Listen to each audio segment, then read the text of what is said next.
ఏపీలో కూటమి manifesto release కొత్త అనుమానాలకు తెరపైకి తీసుకొచ్చింది.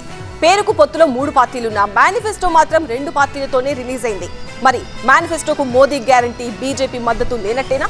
కనీసం మేనిఫెస్టో బ్రోచర్ని పట్టుకునేందుకు కూడా బీజేపీ ఎందుకు ఇష్టపడలేదు? ఏపీలో టీడీపీ కూటమి మేనిఫెస్టో విడుదల చేసే క్రమంలో ఆసక్తికర పరిణామాలు చోటు చేసుకున్నాయి. మేనిఫెస్టో విడుదల కోసం ఏర్పాటు చేసిన వేదికపై ఉన్న ఫ్లెక్సీలో కేవలం చంద్రబాబు, పవన్ల ఫోటోలు మాత్రమే ఉండడం, ప్రధాని మోదీ, అమిత్ షా సహా ఏ ఒక్క బీజేపీ నేత ఫోటో లేకపోవడం చర్చనీయాంశంగా మారింది. అలాగే వేదికపై ముందుగా 4 కుర్చీలు వేసి ఆ తర్వాత 3తో సరిపెట్టారు. వీటిపై బీజేపీ నేతలు అభ్యంతరం వ్యక్తం చేశారని, అందుకే మేనిఫెస్టో విడుదల ఆలస్యమైందనే ప్రచారం జరుగుతోంది. ముందుగా 12 గంటలకు మేనిఫెస్టో విడుదల చేయాలని భావించారు. ఆ తర్వాత ఏపీ బీజేపీ ఎన్నికల సహ ఇన్ఛార్జ్ సిద్ధార్థనాథ్ సింగ్ తో చంద్రబాబు, పవన్ ప్రత్యేకంగా భేటీ అయ్యారు. సమావేశంలో ఫ్లెక్సీలో మేనిఫెస్టో బ్రోచర్ పై బీజేపీ నేతల ఫోటోలు లేకపోవడంపైనే ప్రధానంగా చర్చించినట్లు సమాచారం. ఈ కారణంగానే అనుకున్న సమయం కంటే 2.5 గంటల ఆలస్యంగా మేనిఫెస్టో రిలీజ్ చేసినట్లు తెలుస్తోంది. మేనిఫెస్టో రిలీజ్ కార్యక్రమంలో బీజేపీ అంటే ముట్టనట్లుగా వ్యవహరించినట్లు క్లియర్ కట్ గా కనిపించింది. కనీసం బ్రోచర్ ని పట్టుకునేందుకు కూడా సిద్ధార్థనాథ్ సింగ్ ఇష్టపడలేదు.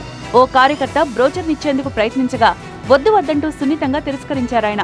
ఇక రాష్ట్ర బీజేపీ అధ్యక్షురాలు కార్యక్రమానికి దూరంగా ఉండడం చర్చనీయాంశంగా మారింది. ఉచితాలను దేశవ్యాప్తంగా వ్యతిరేకిస్తోంది బీజేపీ. ఫ్రీబీస్ తో నష్టమన్నది ఆ పార్టీ వాదన. ఈ మేనిఫెస్టోలోనూ ఉచితాలు ఉండడంతో పట్టించుకోనట్లుగా వ్యవహరించిందనే టాక్ వినిపిస్తోంది. అయితే మేనిఫెస్టోకి బీజేపీ ఆశీస్సులు లేకుంటే ఎలా అన్న ప్రశ్నలు తలెత్తుతున్నాయి.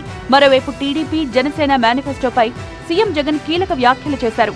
చంద్రబాబు హామీలన్నీ మోసమే అని బీజేపీ వైఖరితో అర్థమైందన్నారు. చంద్రబాబు డిక్లేర్ చేసిన మేనిఫెస్టోలో మోదీ ఫోటో పెట్టొద్దని బీజేపీ తేల్చేసిందన్నారు.